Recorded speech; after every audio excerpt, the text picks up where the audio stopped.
All right, Charlie. Miles. Welcome back to the Bellied Up Podcast, Miles, presented by Fleet Farm. I want to welcome you to the Bellied Up Podcast, Miles. It's so nice to see you. Today we're in Castleton, North Dakota. Yes. We are at the Red Baron Tavern. Red Baron Castleton. Do you think that they named this Castleton Lounge? I knew it was not bar. I knew it was something. So the Red Baron Lounge. I do feel like I'm in a little bit of a lounge area. There's a little loungy in here. I'm feeling a little loungy. Look at this chair. It's got the nice little gold rivets in here. You know, I mean, this is slicker than heck. I like it. So, today is what, April 20th? April 20th. Huh. Is there something going on today? I swear to God. Month of the year. 20th day. Nothing's ringing a bell. 4/20/23. It's Earth Day. Oh, it's Earth Day. Oh, wait, Happy Earth Day, everybody. No, Earth Day's 4/22, I think. Oh. Is it? Earth Day? There's something that's important I don't know. time, but we'll think of it. We'll think of it at some I don't know. It seems that everyone in this lounge seems to be giggling a little bit more today. I don't know what's going on. It seems like good vibes here in the lounge. Yeah, that is what it seems. Well, we'll get to the bottom of it. So, Charlie, actually. Yeah, Miles. Castleton, North Dakota is where my mom's family's from, and my grandparents still live here. And my mom is my mom's hometown. Wow, that's cool. Now, tell me about Castleton. What should I know? What kind of folks here? Did your mom grow up in sort of a wealthy family, middle class? What was the vibe? What's the vibe of Castleton and your mom's upbringing? Well, it's definitely a farm and rural egg town. Yeah. They actually, I think... Farm outside should have told you. I know if they had a carrot plant here. Might be a sugar beet plant. Now, it's some sort of plant. I don't remember what actual... It does there. I know at some point there was a carrot plant here. I don't know if it still does or not. Just one carrot plant? Yeah, just like a solo carrot plant. I think it's on 300 acres is what it has. You want to let carrots breathe. Yeah. So, yeah. Yeah. Well, I'd love to see that plant. Yeah, we'll have to go look at it. I mean, it is a lot of snow on the ground, but... carrots are hardy vegetables. They can withstand. Good for your eyes. Good for your eyes. I mean, if you think about a vegetable that can withstand a Fargo winter, it's going to be good for something. Yeah. I mean, I don't know. When is the harvest for carrots? I don't know much about carrot planting. I can't say that because I don't know if it has to withstand a Fargo winter. Well, if this place is known for one carrot plant, you would think. Yeah, it's true. You would think that plant would be. Yeah, that is true. You can't risk losing that plant in the middle of winter. If that's what this place is known for. So it says you sow carrots from early spring to midsummer to be lifted from late spring to early winter. So it does get a little wintry. Stored roots will tide you over until the following spring. What's actually a fascinating fact about Castleton is my grandfather actually helped build the golf course here. No kidding. Yeah. So he's a little bit of a landscape architect by passion, not by trade. Wow. Yeah. Wait, by passion? He doesn't do that for a living. He just loves golf. So your grandpa helped I mean, he design it? Yeah, he led the charge. They used to have sand greens here. So back in the day with golf, when you didn't have the ability to like have mowers for like actual green, like actual grass for the greens, they used to just do sand greens that they would tamp down. Really? And they started with sand greens, and then eventually they got regular greens here. But yeah. Now, I've noticed in a lot of greens, though, the basis for that is sand. Because, right, on a lot of greens, there's sand underneath the grass there. Yeah. I mean, that's kind of how most of like golf course stuff, from what I understand, to help keep it level. You got big chunks of dirt, it gets on level pretty easily. Ah, got it. So you have a nice sand level base. It better, yeah. And then those plants, sand is very soluble, gets that water. Yeah, and if you build the green now, there's pea rock underneath it so that it drains through, and there's a whole drainage system that goes underneath it. Oh, wow. And now your grandpa, when he designed this golf course, they just said, "Hey, can you help us design this golf course?" Or did he volunteer? Well, I think it was services? he worked. He knew a guy with the land, and then he's like, "Hey, can we build a golf course on this land?" I don't know, but I'm guessing that's how it went. Okay. All I know is you hit over a big one of the tee boxes. Yeah. Is right next to the railroad tracks. Like literally, it's right there, and you got to hit over a ravine. It's kind of cool. That's awesome. Yeah. That's are your grandparents going to be stopping by? At I some think point? they are. I called them this morning, told them when we were going to be here. No idea when they're going to show up. They could show up now. They could show up 3 hours from now. So we're really playing that by ear. So do you think that in one of these episodes we could kind of interview them, or are they a little camera shy? Yeah, I don't know if they're going to want to do that. Okay. To be honest. Okay, that's fine. They're proud people who prefer to keep to themselves and not get mixed up in our shenanigans. Yeah, we'll see. Okay, I'll feel it out. Feel it out. Yeah. And your grandpa right now, by the way, you mentioned this off air. He's playing cards. What's his card game? Well, in sec. Ross. Yeah. Where does Ralph play cards at? Vets Club. Plays at the Vets Club. Oh, he plays at the Vets Club. You play like Pinochle or something? Yeah. Oh, Pinochle. You know, I've got a confession for you, Miles. Huh? I've never played Pinochle. I don't think I have either. Anytime you get together with he also loves cribbage. So that's Cribbage usually I played. what happens at the family get-togethers. Do you like cribbage yourself? Yeah, That's a no, yeah. I just am not like a card game guy. Okay. I'd much rather just drink and chat than because I get really competitive. Yeah. And then it can literally ruin the entire vibes of the room if I get pissed that I lose. Honestly, it's something I'm working on, but not working on it very good. So I love that you're too competitive to play cribbage with your grandfather. Well, yeah. I mean, I could do it. I've done it. It's just not the thing that you're going to go out of your way to do. I just would rather keep vibes good. Right. You know, it's knowing your limitations. It's like, if someone's an alcoholic, they usually try to abstain from drinking alcohol. Mm-hmm. When you're a spazzy competitive guy, you try and limit how much competition you do, especially not in the right setting. Yeah. So. You know what I've noticed in... Hi, my name's Miles, and this is competitor spazziness anonymous, and I have a problem. Yeah. Hi, Miles. First step is admitting that. Yeah, it is. And, that is the first step. I'm competitive. I like sports and all that, but sometimes you just don't like to lose, Charlie. That's true. Sometimes you don't like to lose. I don't really have that spirit. That's why I was never really good at sports like you. I never had NFL prospects like you did. I played. I'm not going to stop you. I'm going to let you keep going down that road, whether it's true or not. Yeah, you got recruited by all the teams. I played, but I was never good. I didn't have that killer instinct. Yeah. Yeah, and you really got to have I that. have it. I was too loosey-goosey. I was like, well... You're trying to make everyone laugh, right? I mean, honestly, I was like, this game really doesn't matter. It's kind of stupid when you think about it. Whatever game I was playing, I was like, yeah, I have that perspective a little bit now, Yeah. Unless someone gets in my face, then it matters more than anything in the world. Yeah. What game are you most competitive with, would you say? It's not so much game. It's more so who I'm competing against. If you and I were playing basketball right now. I just would beat you. It just wouldn't really be a competition. In basketball? Yeah. I'm actually pretty good at basketball. I don't think you've seen me move. I got good hips. So it's not so much that you may be a better shot than me, but you're not getting a shot up because I just am that good at defense. I'm going to box you out. I'm better at rebounds. That was my thing. I was good at rebounds. I was good at getting my ass in and backing that ass up. Oh, yeah? Yeah. Huh. Yeah. Well, we'll see. It's not a lot of rebounding that you got to do in a one-on-one game, but... Well, when you're shooting, there is. Oh, that was good. Burn. No, mostly like my brothers are the ones that I get real worked up about, and then also Ryan, the t-shirt guy. Oh, yeah, I could see that. Have you ever gotten in a fist fight with any of them? Your brothers or Ryan, the t-shirt guy? I mean, if I played one-on-one with my younger brother, it would get pretty lot of just no fouls called type of stuff, Yeah. Yeah. Okay. Well, I'd love to see that. Maybe at your wedding. Well, I'll bring a basketball.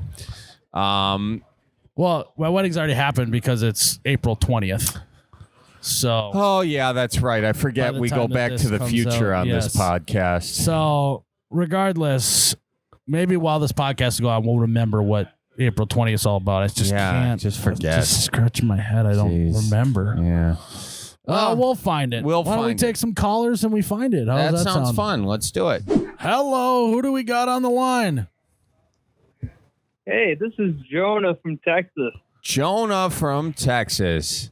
I love that name, Jonah. I got a little cousin named Jonah. Do you? Yeah. Jonah, are you named after the Jonah in the Bible that got swallowed up by a big old whale? Oh, I am. Oh, nice. Did you ever, as a kid, wish that you were indeed swallowed up by a whale, or did that scare you? All the time. Wish that would happen. Okay. Oh, nice. I hope it happens for you one day. But I hope in a fun way. I hope you don't die. I just hope you go for a nice adventure and find yourself in the belly of the whale. Thanks for calling in, Jonah. It's really nice to have you on the podcast today. Why don't you belly up to the bar with us and let us know what's on the dome? Okay, so I got a little bit of a problem. This morning, yeah, got my wisdom teeth out. On spring break, I'm a teacher. Okay. But now they're saying I have to wait 4 days before I can go drinking. Except St. Patrick's Day is Friday. This is a conundrum. Yeah, okay. Questions for you so we could set the stage here. You had your wisdom teeth out this morning, correct? Yeah. Did they put you under, or did they just pull them out? So I thought I was going under, except I never fell asleep. So about an hour into it, I'm laying in the chair, and he's like, yep, we got first one out, and it just keeps going. And I'm like, what the heck is happening? No, what? So they local anesthetic is all you got? They gave me like some pill. They're like, okay, this should make you sleepy. Never felt sleepy at all. And he just starts pulling the teeth out. And I'm just like, what the heck is this? Was it painful, or did you not feel the pain? I mean, you feel a little bit of pain just feeling the tooth come out of your head. Yeah. Describe to us the feeling of your tooth being yanked out while awake. So there's just like slight pain / pressure, and he has those little tools and he just yanks it. It's just the weirdest feeling. And you just feel the wisdom leaving your body. Yeah, if there was any in there. So did you get any clarification on why you didn't go under, or was it that you just assumed and they're like, yeah, well, if we're just going to pull them out, we don't put you under? Yeah, I think it was just the assuming part. Well, we know what assuming does, Charlie. It makes a boat out of you and me. Why didn't you get the nitrous oxide? I have no clue. I think, you know what? I think you should go back and say, hey, I wanted the full experience. Put them back in, and let's do this the right way. Let's do it the right way. Yeah. Now, were you wearing the sunglasses so he couldn't see if your eyes were closed, or did he know you weren't going fully under? So it's one of those, I thought it was a fancy dentist office. They have the TV up on the screen, so you're laid back. Wow. Just watching TV. And he gave you these little sunshades. So every now and then I'd start laughing at something. So I guess he knew I was awake. Maybe he did get the nitrous. I think he might have. What were you watching on the telly? Oh, Theo Vaughn's Netflix special. Oh, he's a funny dude. He's giggling already just thinking about it. Yeah. I mean, they didn't have YouTube, or I'd be they didn't have the YouTube up, or I'd be watching your special that was on. Oh, thank you very much. Suck up. Thank you. Sucking up to you, Charlie. I know. I'm all for it. Yeah, Charlie Barron's special is now on YouTube, ladies and gentlemen. It's called Midwest Goodbye. Just put it in the Google machine and give it a like. Even if you didn't like it, I'd appreciate it. Thank you. That's awesome. So, So what are you going to do with all that extra room in your mouth now? I haven't really thought about it. Probably, eat more food. Okay. Put more food. Now, I've got a question. You waited until spring break to get your teeth pulled. You should have done this. This is the perfect excuse to get out of school. You should have used vacation days. I thought about it. I'm a teacher, but I'm just like trying to save those for the end of the year. I get it. Yeah, I forget that when you work a normal job with, that's not a podcast that you do at a bar.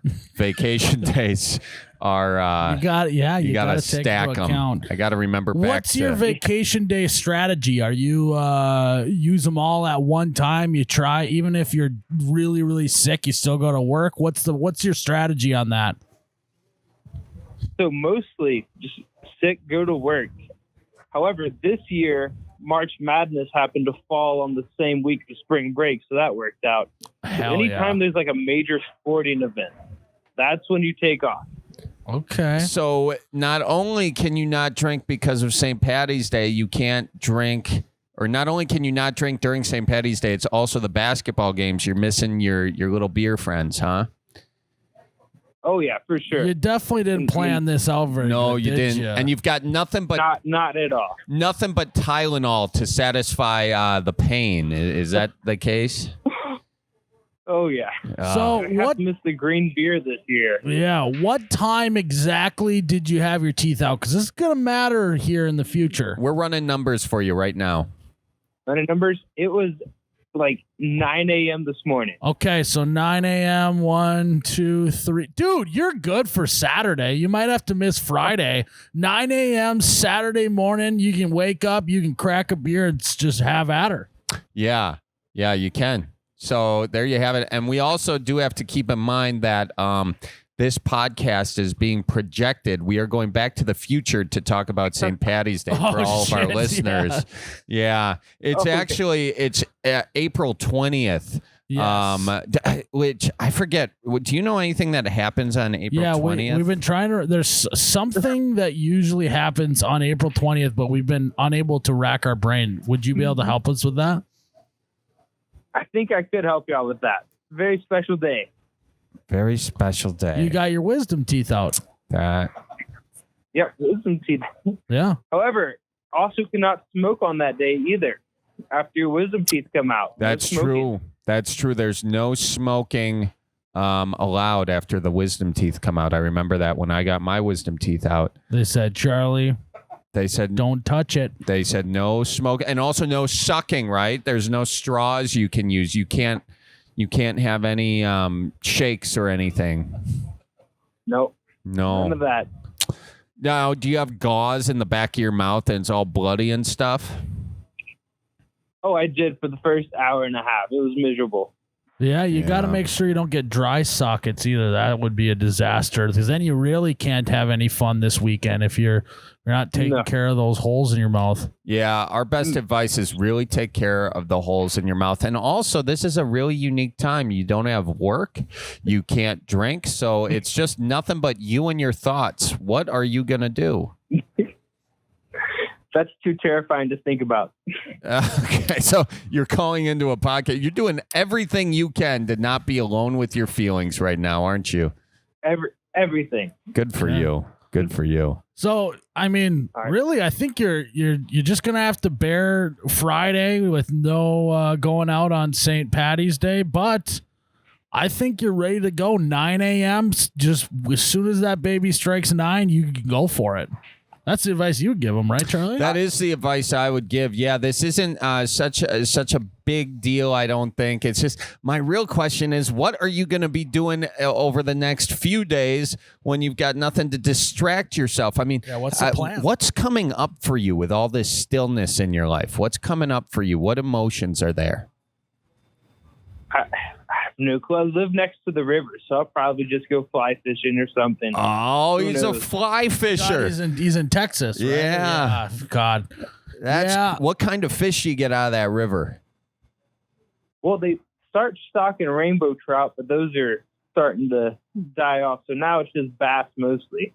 The rainbow trout die out down there. Is that how that goes? Typically, is it too warm in the water for them? They're very sensitive fish, those trout. Yeah, we have a good couple of months of getting them stocked, but as soon as the water temp gets above 62 degrees, they start to die out. Yeah. This might be a dumb question, But why stock something that eventually they will die off that quick? If you know they're going to die from the warm weather, why do you stock that fish in that? You want me Get to as answer many him? tourists in as you can. Yeah, Okay. that really is it. You support the local fishing deal, and I don't know much about it down in Texas. We do a little bit of stocking up here in the Midwest, but a lot of those fish will live. But yeah, trout are so finicky with the weather. Those bass, though, those must be super fun to get on a fly rod. I've caught one on a fly rod. I just got into fly fishing, and man, that's a fun way to catch a fish. Oh, yeah. It's hands down the best way since I started doing it. Well, you can't put your hands down. You lose the fish. You know, you got to keep it elevated.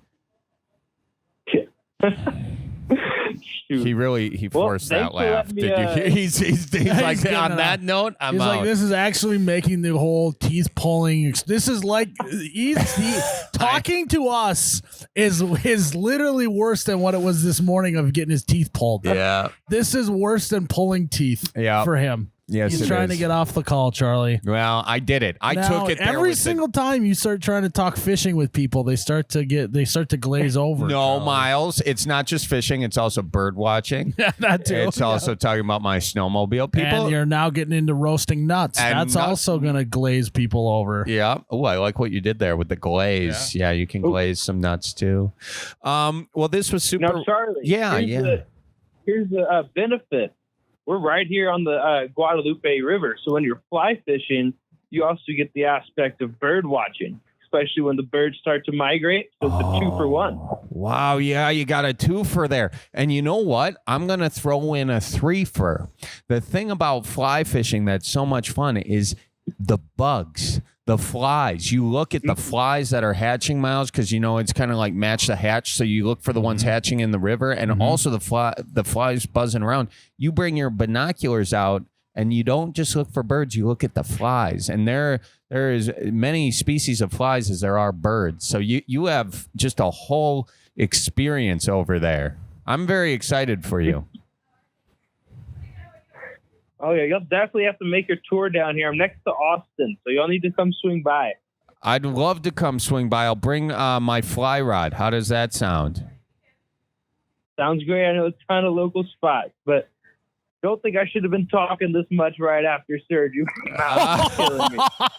He's now just bleeding from the mouth. Yeah. All right, don't say anything else. Thanks for calling in. Get some gauze in that mouth. Get some rest so you can be in tip-top shape this Saturday. Good for you. March. Yeah, there we go. Thanks for calling in. Thank y'all. Y'all have a good one. You too now. It's hilarious. Yeah, I never even thought about that. You probably shouldn't be just jabbering away. Yeah, you can't be jib-jabbing after you got that. You know, I had an oral surgery myself recently. I had a gum graft put in because one of my gums, I bit into an apple. I have hereditarily low gum line. Well, those aren't low. Well, they're not low Let me now. see. They've been Like, fixed. open that up again. Wow, you got some wild teeth on the bottom there. No, they're good. That one is low. Holy shit. No, it's not low anymore. I got it fixed. Oh, no, that's not low? What was it like? They took Your a- whole jawbone was exposed or what? They took a graft from the top of my mouth, the roof of my mouth, and they put it right there. And no, now it's healing very nicely. They actually used my gum graft as an example for the students at Marquette University. It was that good of a graft. Did you disclose? Did you say you could use your name? 'Cause that's good marketing for your personal brand. I know. I should should've get a said- lot of followers Because they were like, yeah, that'd be great.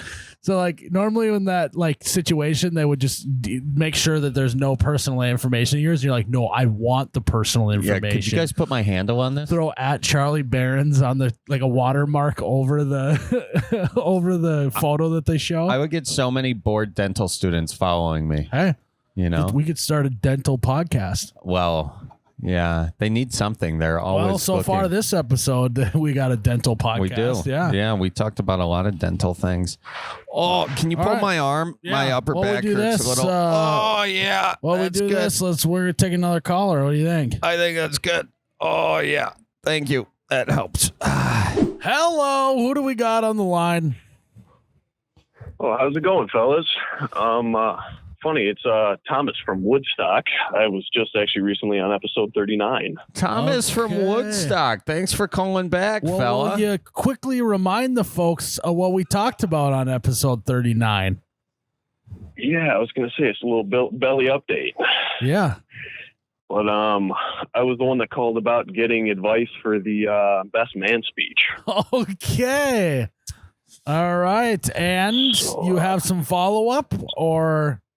Well, since that time I've typed up, like I wouldn't say don't have a distinct number. I was going to say about 75% of it. I've gotten through most of it, but got to add some finishing touches and stuff to it. But do you want to give us your intro? Yeah, let's maybe hear the intro. I don't know if I can do that.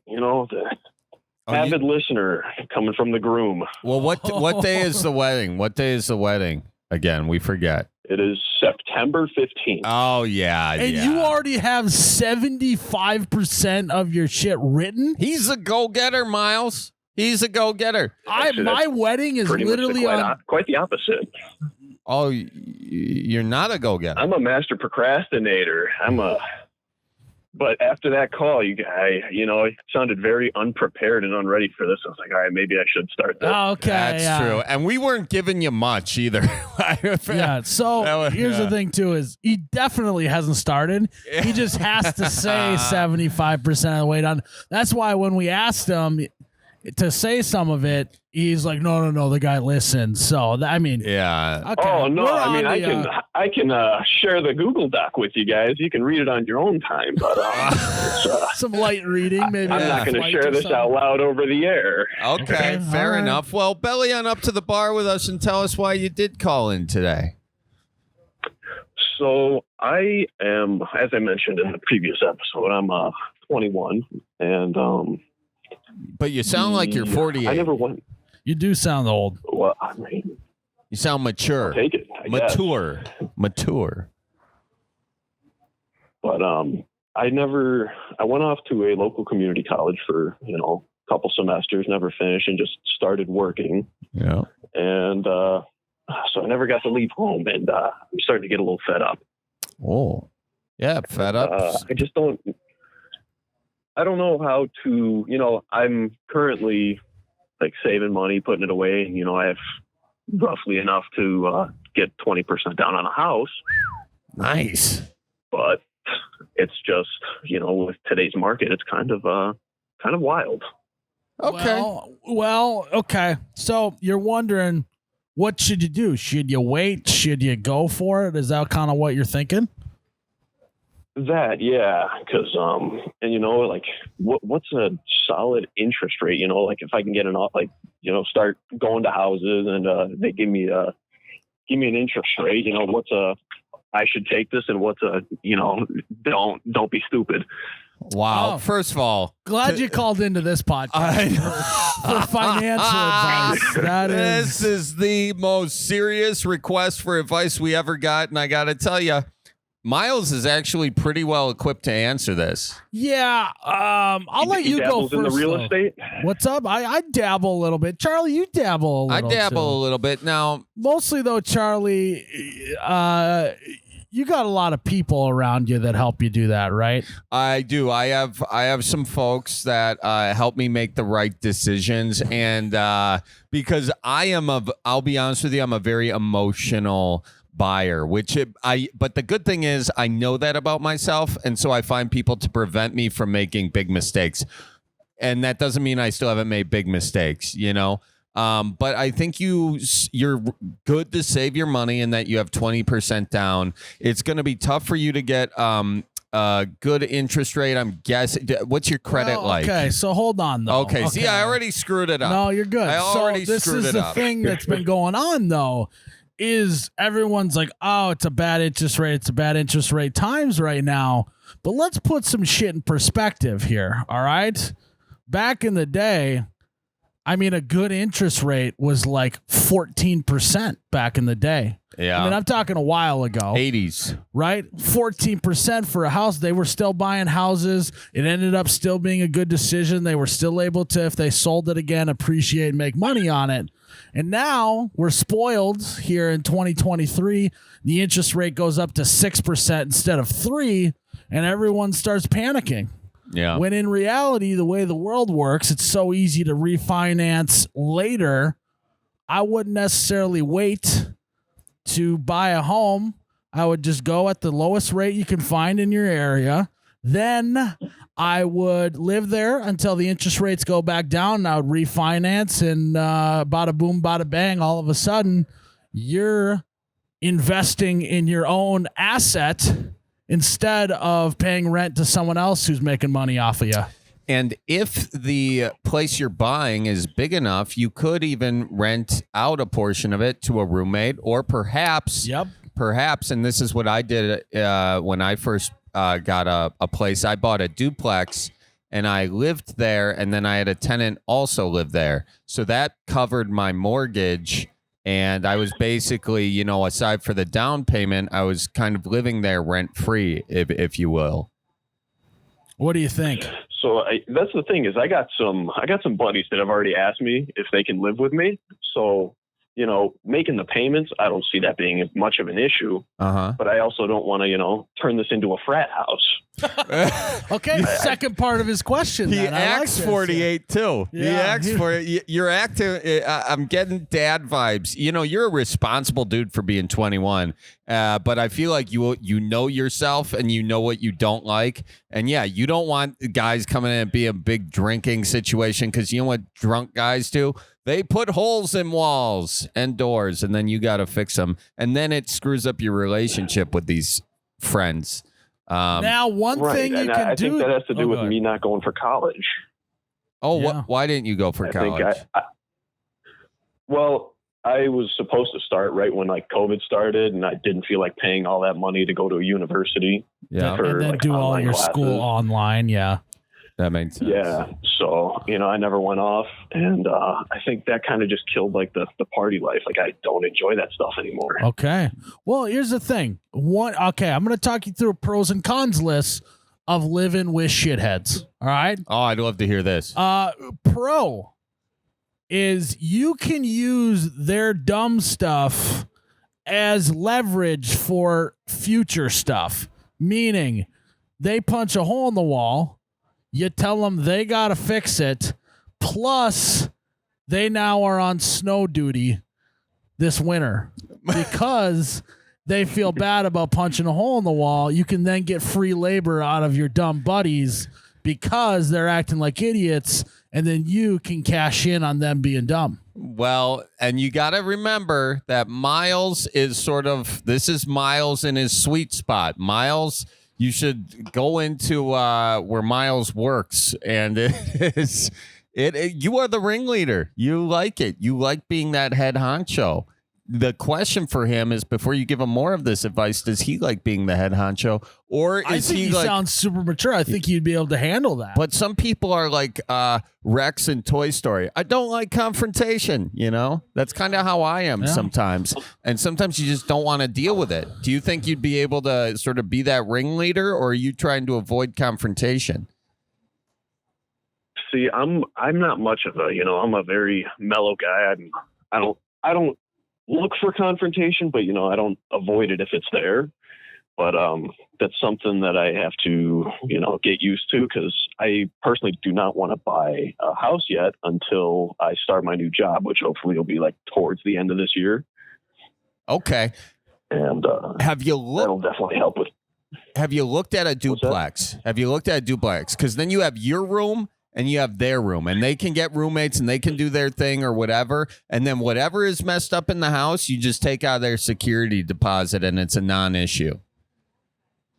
I haven't really looked at duplexes around here. I'm trying to move out of the state, and that was actually going to be a little follow-up question. I know Charlie could answer this. I currently live 25 minutes south of the border of Wisconsin, and I want to move across the border into Wisconsin. Will that still make me a fib? Yeah, you're a fit for life fella. Yeah. But you know what? That's a stain you can't wash off. Yeah, You know? but it's okay. It's okay. You know what? We love fibs. We do. And it's a term of endearment. Okay. So don't worry about that. Where you can't change where you came from, but I do think Wisconsin's a great place for you. Now, do you have any cities mapped out of where you'd like to maybe venture? So with the ideal situation, I'm trying to get onto a police department, and I have to live within like the bordering counties. Okay. So I'll be working in Illinois, but living in Wisconsin. So somewhere like right around the Lake Geneva area, maybe anywhere from like Beloit all the way till Lake Michigan. Wow, that's a big stretch. That is a big old stretch. Yeah, I'm not super familiar with all that real estate down there, but Racine is nice. Kenosha is nice. Beloit's nice. Honestly, there's a lot of great spots there. It just sort of depends what you're looking for, but there's no shortage of great places to live in that neck of the woods. He does say that about every part of Wisconsin. There is not a bad part of Wisconsin. I'll tell you that. Yeah, I can say that myself. I have not seen anything bad in Wisconsin. Yeah, well, besides the slow drivers. Oh, here it is. Here it is. Okay. Fib, there it is. It's like you guys are on Hawaiian time. You're never in a rush. Listen. That's because in the Midwest, in Wisconsin, we're not trying to get anywhere on time. We're trying to pass the time. Okay. Put that on a T-shirt and sell it. Okay. One thing kind of going back to he's worried about the roommates thing, Charlie, I want to ask you. Yeah. If he's looking for roommates, what's maybe a test that he can do to know if they're going to be a good roommate or not? Oh, a test. I know. Here it is. You invite them over. To hang out, okay, and just kind of talk about the situation. And you put 3 cheese curds on a plate. And you say, I was just having cheese curds. You want any of these? And then, here, try one. You eat one, he eats one. And then you sit there. Then you wait. And you wait. You have the conversation, and you let it go. And he's going to do one of 3 things. He's either going to take that cheese curd without asking you if you want it first. He's going to not take it at all. He's going to ask you if you want it.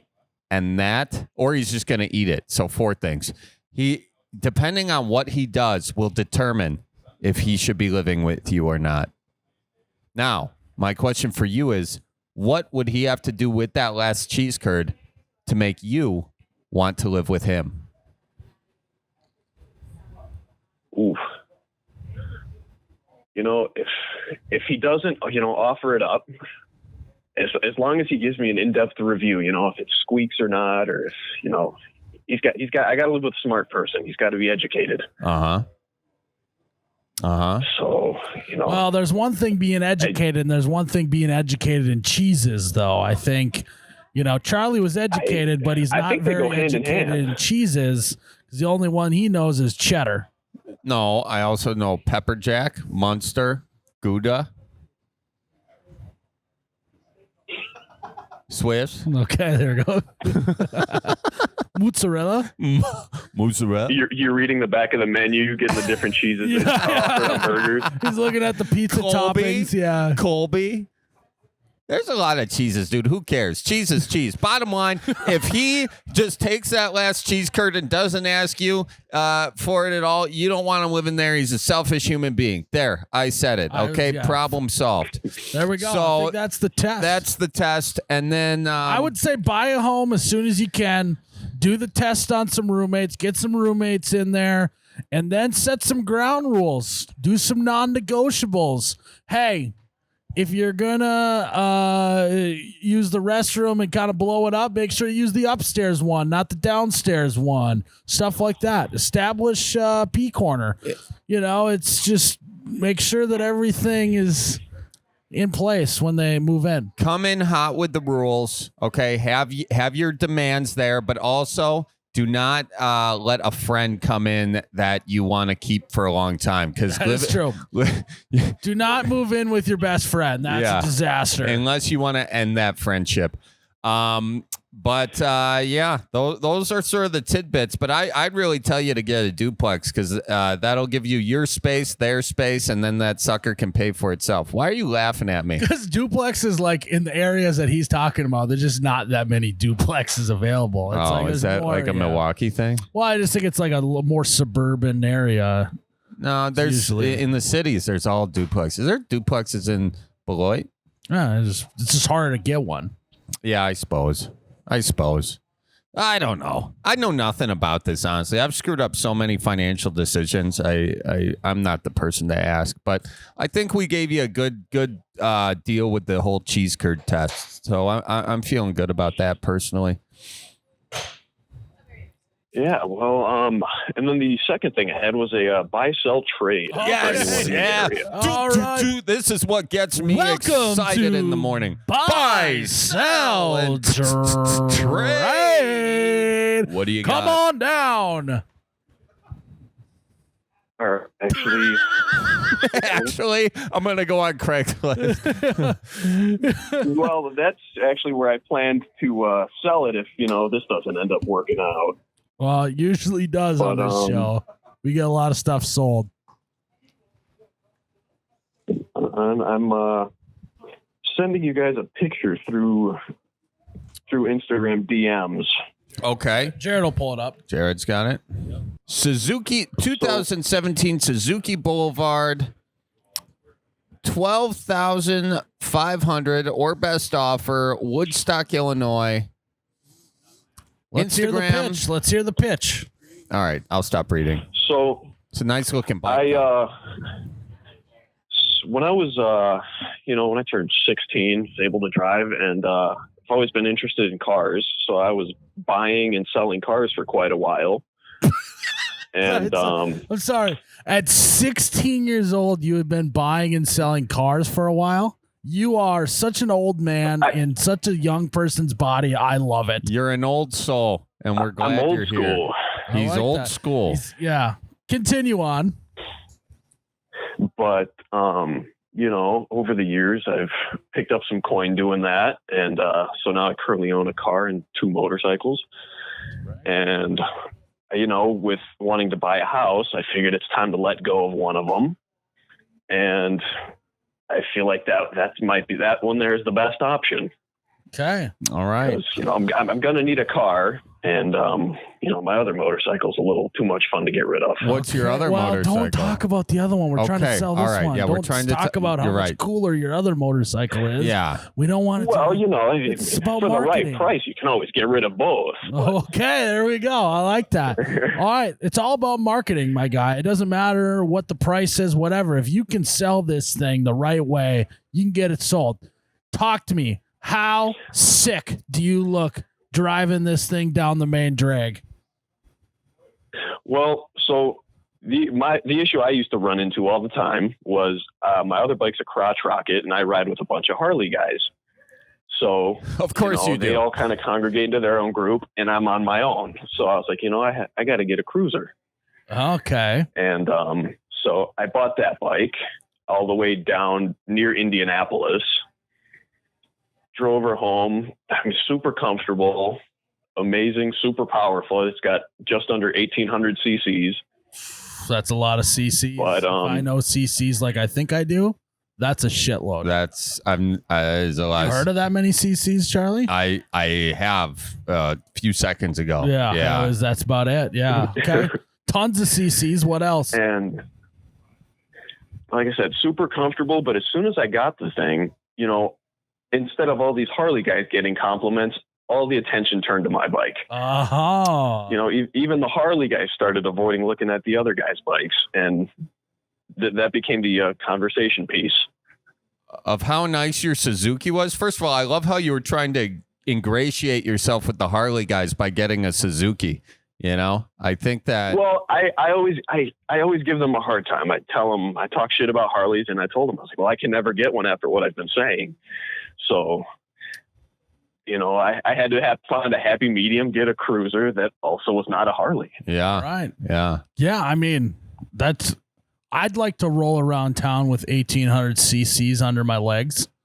Yeah. Well, do you have $12,500? Well, we're going to see if the open market does first. And then, I can be convinced maybe after that. But, okay. So you're looking for $12,500 OBO, short for or best offer, Charlie. We know that. Yep. We're a buy, sell, and trade podcast. What, is there anything you can throw in to maybe sweeten the deal for whoever's doing it? You got a cool helmet? What do you got? Well, I do have a helmet, but I still need it for my other bike because I'm not getting rid of that one. Okay. Yeah. But Smart. there's not much to sweeten the deal. I mean, it's the only thing I could vouch for it is the thing's almost brand new. It's got 1,700 miles. It's got less miles than CC's. Yeah. Shoot. Okay. Well, I think, I think all the listeners, higher. yeah, I was going to say all the listeners listening, which is what they're usually And doing. you're, Go ahead. for all the people that, like my other bike's modified, but this one I just left bone stock, because when I'm looking for a motorcycle, I don't want other people's, modifications because I don't know what they did to them. Yeah. I don't know want who installed them, all these other craftsmanship. things. So this thing's bone stock's never been touched to anybody that, likes that kind of stuff like I do. So... Well, I like that. Now, look, we've heard a lot of the mechanics, a lot of the fine details of this, and those are fine for your intellectual motorcycle buyers. But what I want to know is, how do you feel when you're kicking that sucker 70 miles an hour on the highway? How do you feel in your soul? What does it make you feel like? I mean, nothing beats a motorcycle. Wait, you feel like nothing or nothing beats a That's the motorcycle? thing. Your mind is clear. Is that it? Your heart is clear. It's just you. It's therapy. Like you, the open road, the rattling of the thing beneath your legs. It's just, there's nothing like it because there's nothing going on. I love that.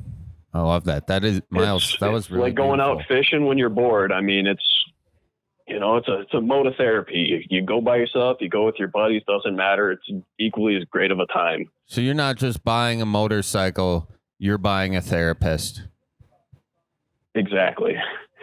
That's and maybe a divorce if you're married. But yeah, if I came home with a motorcycle, Ann would not be happy with me. Yeah. Yeah, that's why you buy them, and it's easier to ask for forgiveness than permission. So you just come home with it, and then eventually they just give up. All right. Well, how can the folks reach you if they're interested in the old Suzuki? So I don't know if you guys are able to put that on the bellied up story or anything on Instagram, but I left my Instagram on the bottom of the picture. I like that. Yeah, we'll definitely post it. We'll post it on the week this podcast comes out, or should we post it now? It's the week that it comes out. We'll so post you might it. have to wait. I'd say probably a little later when it warms up. That'll be perfect because we're perfect talking timing. late April, and then there's probably only one snowfall left to go in the season, and late April. Don't say that. Well, you get an early May snow. That's pretty typical, So this will be the perfect time. The birds and the bees will start, doing their fornication, and people will just be like, I gotta get a bike, and then they're gonna see that Suzuki, and they're gonna be like, wow, that's a lot of CCs. And then bang, you got a buyer, and we've got a success story here on the Bellied Up podcast. Yeah. And Thomas can buy his house. I will mention that, it may go up in a little bit of mileage because, I may take it out in the spring if it gets nice. But, I don't think that thing's going to cross the old 2,000 mark. It's because so many people are interested, you got to let them do test drives, right?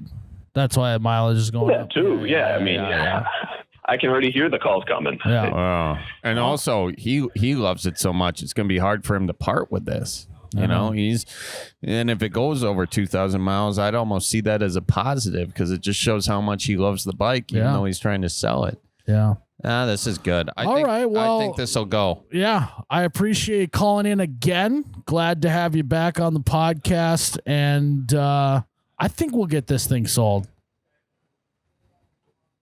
That would be amazing. You guys, I know you a big one there. All right. Sounds good, man. Well, thanks for calling in. And we'll only take 10%. Thank you, guys. No, thank you. Yeah, we'll take 10%. See you later. You agreed to it. Bye. All right. Hey, watch out for deer on that motorcycle. I mean that, okay? Oh, I had a couple friends go down from that. So, yeah, I always have to. Call in again. We can talk about that. All right. You guys said it, not me. I'll have to. Okay. Sounds good. Talk to you soon. Alrighty, you guys have a good one. You too now. All right, Charlie. What do you think CC stands for? CC? You don't know what CC stands for? No, I know. I want to know if you know. Oh, yeah, I know. Yeah, I know. You know? Yeah. Yeah. Of course. Well, if you just... Come on. For the listeners who don't know, because we both clearly know what CC stands for. The listeners. I think they know. They know. Everybody knows. Jared knows too. I can see that look on his face. Yeah. Everyone knows that it's cubic centimeters. I mean, of course. Who doesn't fucking know that? All right, I got to let out some cc's of piss in the bathroom, and then we'll be back. All right, have fun in there. Shake it more than twice. You know what you're doing. Charlie, you love the Earth. I love the Earth. Well, guess what? Earth Day is this Saturday. Yeah, it was not today. We thought. Oh, we thought we mistook. So Earth Day is Saturday. There's nothing better than enjoying the Earth. Nothing's better than enjoying the Earth with a glass of Tippy Cow. Have you ever thought about that? Have you ever thought about just doing one of these? Clanking. Sitting back on the porch and just going, I love this Earth. I love this Earth. It's a good Earth. It is. I mean, I don't know a ton about Earths, but from what I know about this one, it's pretty good. Yeah. And very similar vibes with Tippy Cow. It is. Do you think aliens celebrate Earth Day too? I don't know if they celebrate Earth Day, but I know that they would definitely not turn down a glass of Tippy Cow. No. It's the #1 drink of all aliens in the galaxy, in fact. Why? I have heard that, yeah. Yeah.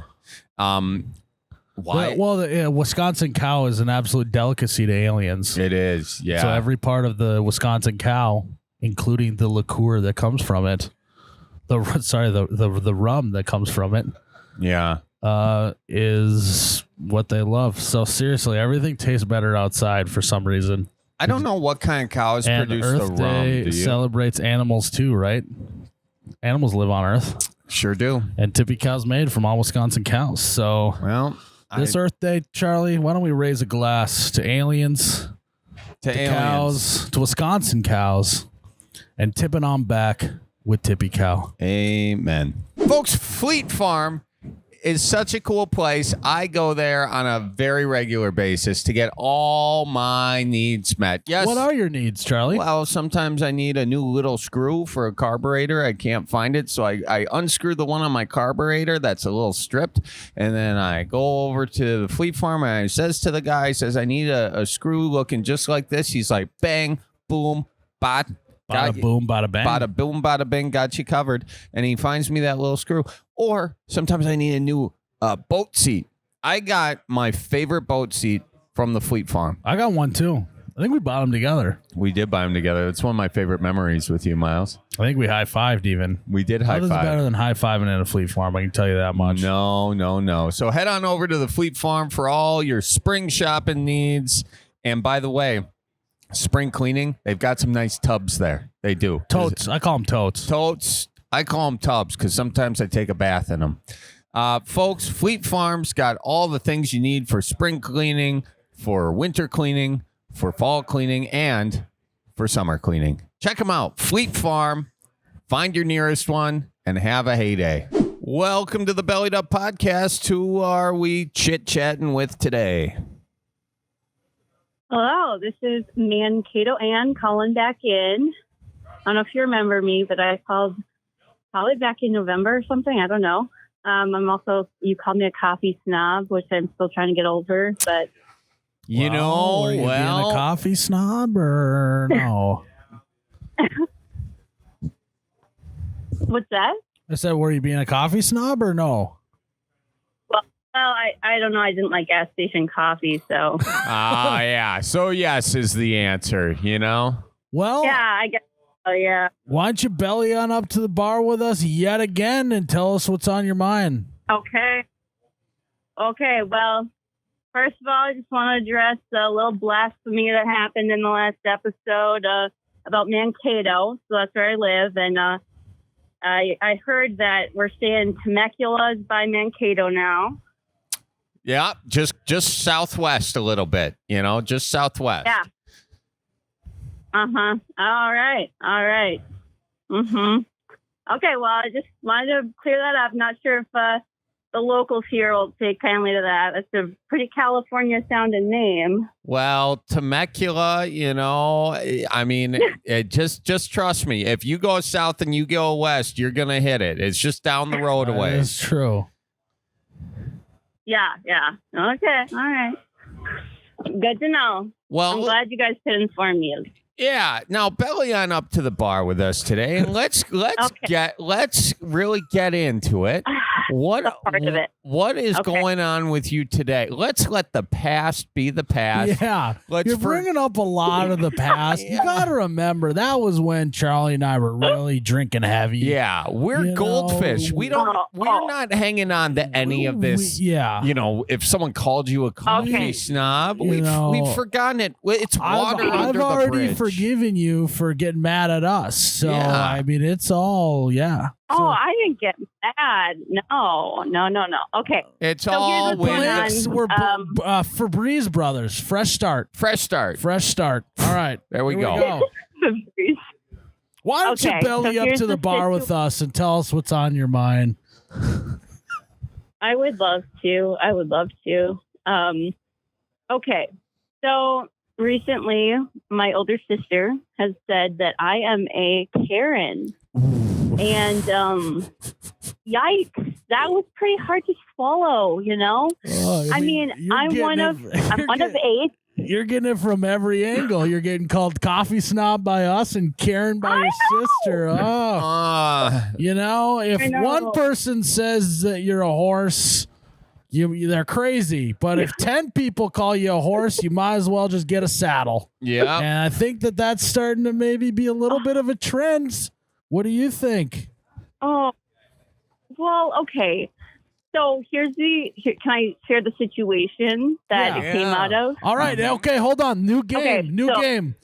Is she a Karen or is she not? Come on down. State your case. Oh, gosh. I should have never called in about this.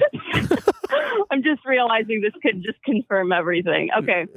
So, come on now. Okay, so I'm ready. Okay, so I'm a cello teacher. I'm a musician and a music therapist.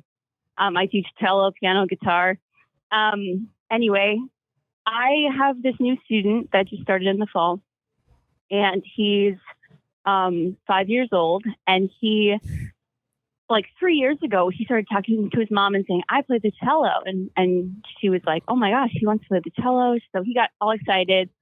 And, finally they were like, okay, we think he's actually ready now. He's 5, like we're ready to start him. So he started lessons and he's so excited. And when he arrived with his new cello, the shop had fitted him with a bow that was like too big, like 2 sizes too big. So we're talking like it's double the size it should be. Okay. I hate when they do make that. Cellos. I hate when they do that. That is when you get a bow that's way too big, it's just the worst. It's awful. It just happened to me the other week. Terrible. Okay, but Charlie, didn't you work at like a shop or something? I you did. You know what I'm saying? Okay. I worked with a bowl Okay. maker. And that's got to make you just your blood boil. It does make my blood boil. Steve Haas was his name. He's passed away, but he's a great bow maker. His bows are actually very sought after. So, but yeah, so continue on. Okay. Yeah. So anyway, so he's got a quarter-size cello, right? So it's a tiny cello, Mhm. Yep. and he's got a 3/4 size bow. Okay. And What? this little guy has these tiny little hands. He can barely pull the bow across the string, and he's been waiting Yeah. 2 years to play the cello. Okay. So I was mad. Okay. So I Yep. go to the store that sold him the cello because I refer all of my students there. Okay. Yeah. So they know me, and I'm like, okay, I'm giving you guys a lot of business here. And I said, no, actually, I called them. I maybe should have gone. No, I called them. So I said, can I talk to your manager? Okay, so I know that's what Karen said, but I said it. Holy And shit. I said, Holy shit. Hey, look, I think that this segment's just writing itself as we do it. I mean, we didn't even trick you into saying that you wanted to talk to the manager. You just said it. okay, but there has to be a difference between standing up for somebody and like just being rude. Well, let's hear it. What did you tell the place? What did you say? I explained the situation, and I just said, first of all, like he needs the correct size bow. Sure. Because I said he can't even like play his cello correctly. And then I said, they're renting the cello from you. So if you could give him like a month free rental or a discount for a month, like I would appreciate it because he's already been renting. Yeah. Good I for said, you. because he's been renting for a month and he couldn't even play it for that month because he couldn't pick up the bow and pull it across the string. So now, okay, I told that question for you. story to my As someone sister. who doesn't know a lot Okay. about the cello, can't the kid just choke up a little bit? Oh my God. Well, sure, if you want to ruin his bow hold for the rest of his life. I wouldn't want to do that. That's good to know. That's bad advice. I don't want to lose his hold. Okay. Well, let me put it this way, Miles. So the end of the bow is called the frog, and it's like the widest part of the bow. So that's where your thumb, there's like a little notch there. Your thumb goes in the notch. So if you choke up on the bow, then your hand is just on the stick of the bow, and you don't really have enough grip to like hold the bow. So it'd actually be harder to hold the bow from it's choking up on the bow. It's not a So you baseball have to bat. hold it at the end. I don't know much No, about it's a good cellos, question. so Yeah. Well, Well, no, it's not. It's a good question. continue on. No, well, I mean, they said we're so sorry that happened, and they complied with everything I asked for. They got 2 months free rental of the cello, so they went above and beyond. And I was like, okay, thank you so much. And I shared my student was happier. They got it all fixed. And when I shared the story with my sister, she was like, oh my gosh, Ann, you are such a Karen. And I was like, no, I'm a good teacher. You know what? I am think that's- taking. I think that's what a good teacher would do. I'm, I would want my teacher to do that for me. I am taking your side on this 100% because they really screwed the pooch. They got him to. There's no way to do that. Although I will say Jimi Hendrix did not have a right-handed guitar. Or did not have a left-handed guitar, so he just strung his guitar the reverse way and learned how to play left-handed. There are some. Was he 5? I don't know. He's probably a youngin. I'm just saying that there could could have let him just figure it out, and then maybe he starts this whole new way of playing cello, and it's revolutionary. Chances of that happening so small. I think you did the right thing. You bring them a lot of business. You're going to continue to bring them a lot of business. Someone definitely screwed up there. You made it right. And you were defending this 5-year-old kid who has been waiting 2 years to play the cello. And this is the beginning of his musical journey. And you don't want it to be hampered because someone was lazy at work. I think you did the right thing. Miles, agree or disagree? I would agree you did the right thing as a teacher. I think if I'm your sister, though, it doesn't matter if you just solved world hunger. I'm going to give you crap about it. So it's, it's kudos to your, if it was someone else calling you a Karen, I think you got to be a little more offended. But if it was your sister, that's just her job, is to call you a Karen. Yeah. I would definitely, though, find a way to not say, "Can I speak to the manager?" though, because that'll give you away right away. So what's an alternative to "Can I speak to the manager," Charlie, that she can maybe use in future references? Is there somebody here who actually does their frickin' job? You know, that's a little bit. That's a different way of saying it. Another way you could go, "Can I speak to the decision maker at the facility?" is another good way to do it. Yeah. Something like that. This is a way you could Who say wears the pants at this facility? Can I say that? yeah, I mean, it's a little sexist, but we appreciate that, you know?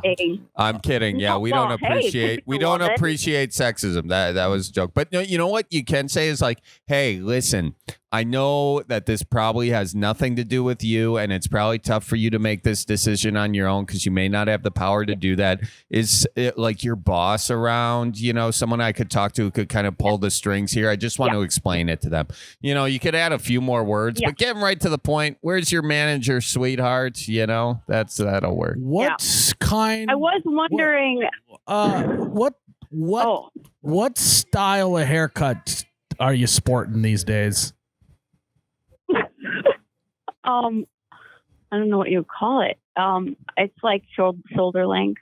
Okay, so it's not like a bob or anything like that. I don't know. I wouldn't call it. I don't know. Do you have a bob? I don't know. Do you have a big drape of hair going over one of your eyes? No. Okay, then I think you're good. No. I think you're passing some Karen tests here. Also, shout out to all. I don't have blonde. I don't have blonde hair, so I think that helps too. Okay, all right. Don't Karens have blonde hair? A lot of them do, yeah. A lot of them do. And I also want to shout out all the ladies named Karen out there in our listening audience. Just because you're named Karen doesn't mean you're a Karen. And we feel for you. Honestly, we feel really bad that you got named Karen and then that whole thing happened. Yeah. There's nothing you can do about it. Yeah. Okay. I have one final. I was kind of wondering. Sorry, I was kind of wondering, like, what if there would be any distinctions between a Midwest Karen and a Karen in other parts of the country? I'll let Charlie go with this one. Well, okay. If you're a Midwest Karen, you're going to be complaining about things like your beer being a little too warm, You're also, after you do your complaining, it's like, you need to get him a different bow. This thing is too big for him. You need to give him another month or a year subscription to this. But also, we'll see you at the potluck on Saturday. Yeah, a Midwest Karen will follow up the complaint by an invite or an equally long apology. Like, hey, I'm really sorry to say this, but this beer was a little too. I'm just sorry. Okay. I just get so worked up about warm beer. I just say, I'm working on it, but it just isn't right. But we'll see you on church on Sunday. Okay, see you later. A Midwest Karen would complain about the warm beer and then also ask if she can help fix your fridge. There's a little helpfulness on the other end of it. A little more guilt. Yeah, exactly. Yeah. Yep. I got one final question for you. Yeah. I'm listening. I've never met a child whose dream is to play the cello. What was the series of events that led him to have that dream? Do you know? Well, to what the mom said, so his older brother plays violin, if I'm not mistaken, and then he has several cousins that play stringed instruments as well. So he's basically they're playing violin, they're doing this and that. He's like, give me the biggest string instrument that I can find so I can one up all my brothers. And then he saw the bass and he was like, that's too big. Too big. Mm-hmm. Yeah. I want to be cooler, not that cool. Yeah. Exactly. And I think, he saw them at like recitals, and there must have been a cellist playing at the recital, and then he just kind of got it in his head. And I will say, though, like, I don't see a lot of kids saying they want to play the cello, but I see a ton of adults saying, I wish I had learned to play the cello. Are you really seeing that, though? Oh, Miles, stop it. That seems a little far-fetched that people are walking around going, damn, I wish I would have learned the cello. Yeah. Do you have a vested interest in people wishing they knew how to play the cello? Would you have a business, perhaps, that revolved around? God, you just wouldn't. You wouldn't believe the people walking down the street complaining about not knowing how to play the cello. Oh my God. They say once you learn how to play the cello, you grow more chest hair. You know, you're more sexy to women and attractive to men. You know, that's like a Will Ferrell movie. Is that he's like this famous cello player, and women are throwing themselves at him and stuff. You know, it's like when he plays a jazz flute in Anchorman. You know? Exactly. You got any students that play jazz flute? Not yet, no. Okay. I played the jazz cello myself. Oh, do ya? Oh, you don't say. What does a jazz cello sound like? Can you give me a little... do you have a cello handy, by the way?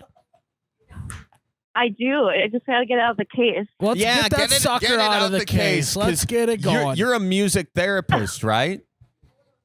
I am. Well, Miles and I are definitely in need of a little therapy today. We'd love to hear. Sitting at the bar drinking Busch Lights just isn't getting the job done today, therapy-wise. So I think we could maybe add in a little music therapy. Yeah, we'll just keep talking here while you get that cello out, okay? Right. Well, her name is Harriet. Harriet. Your cello's name is Harriet? Yeah, she's just got some characters. She's kind of an old soul, you know. Is that a common thing in the cello world to be naming the instruments? Oh, yeah. It's a common thing in the music world. Okay. Yeah, it's like you name you name your Ford, don't you? Yeah. Yeah. Piece of crap. So what kind of cello are we working with? What kind of brand is this sucker?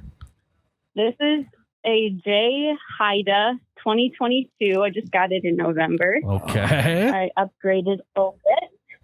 Good for you. So I'm just getting a little bit. It's super fun, though.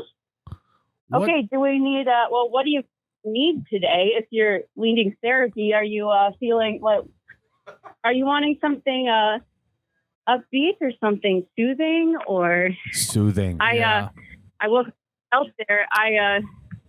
I was the Minnesota State Fair talent show winner, so I could play you that. If you want. Oh, yes. Play us that. Yeah. Just give me something. You want that? Yeah. Uh-huh. What? Okay. What can we call this? Because we want to lead you in on it. What's it called? The song is called Julio. Julio? Julio, yeah. Julio. Yep. It's like Julie. And then dash O. Oh, Julio. Julio. Okay. Yeah. Okay. LL Coolio. Anyways, all right. Okay. It's like I'd say it's like 2.5 minutes long, so I can do an excerpt if you want, or. Let's start with an excerpt because we might want you to, freelance here later. So let's get a little excerpt of this one. Yeah, I mean, I do a lot of weddings, Miles, so if you don't have a cellist booked yet, you let me know. Okay. Actually, at the time of recording this, I have a wedding in 4 to 5 days, depending on. And we don't have a celloist. So how fast can you get to Fargo, North Dakota? It takes about 5 hours, I think. Okay, well, first let me hear you play before I commit to that. Fair? All right. Let me tune quick. Yep. Find it. I'm getting a G. I'm getting a C. Okay. It okay? Can you hear it okay? I'm sorry. Can you hear it? Yeah. Oh, yeah. Okay. Here we go.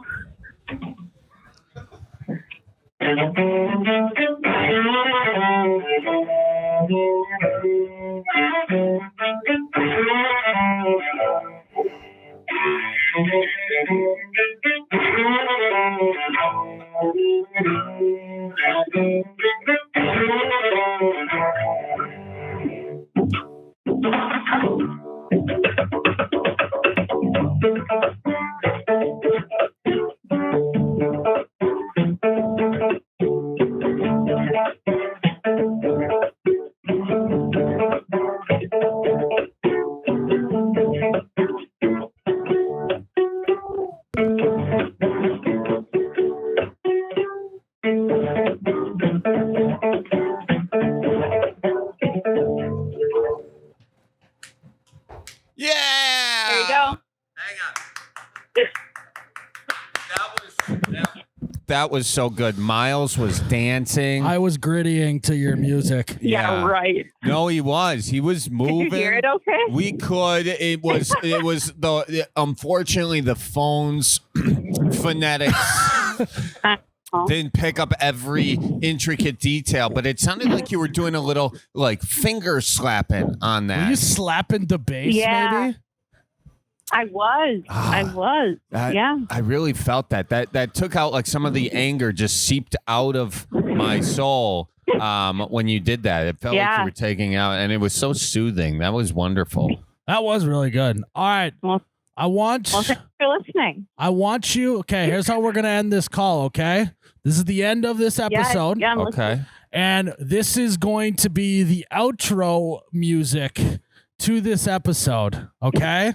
So I'm thinking maybe something very Pirates of the Caribbean vibe, but mixed with I want to slam a bunch of beer at a bar. If you could do something like that, that'd be sick. Okay, I got you. All right, so you're going to play and I'm going to do the outro, and then you just keep playing and we'll let you know when it's all done. How's that sound? Wait, so I play and then I pause, or I just keep playing? Just keep playing. It's the outro music.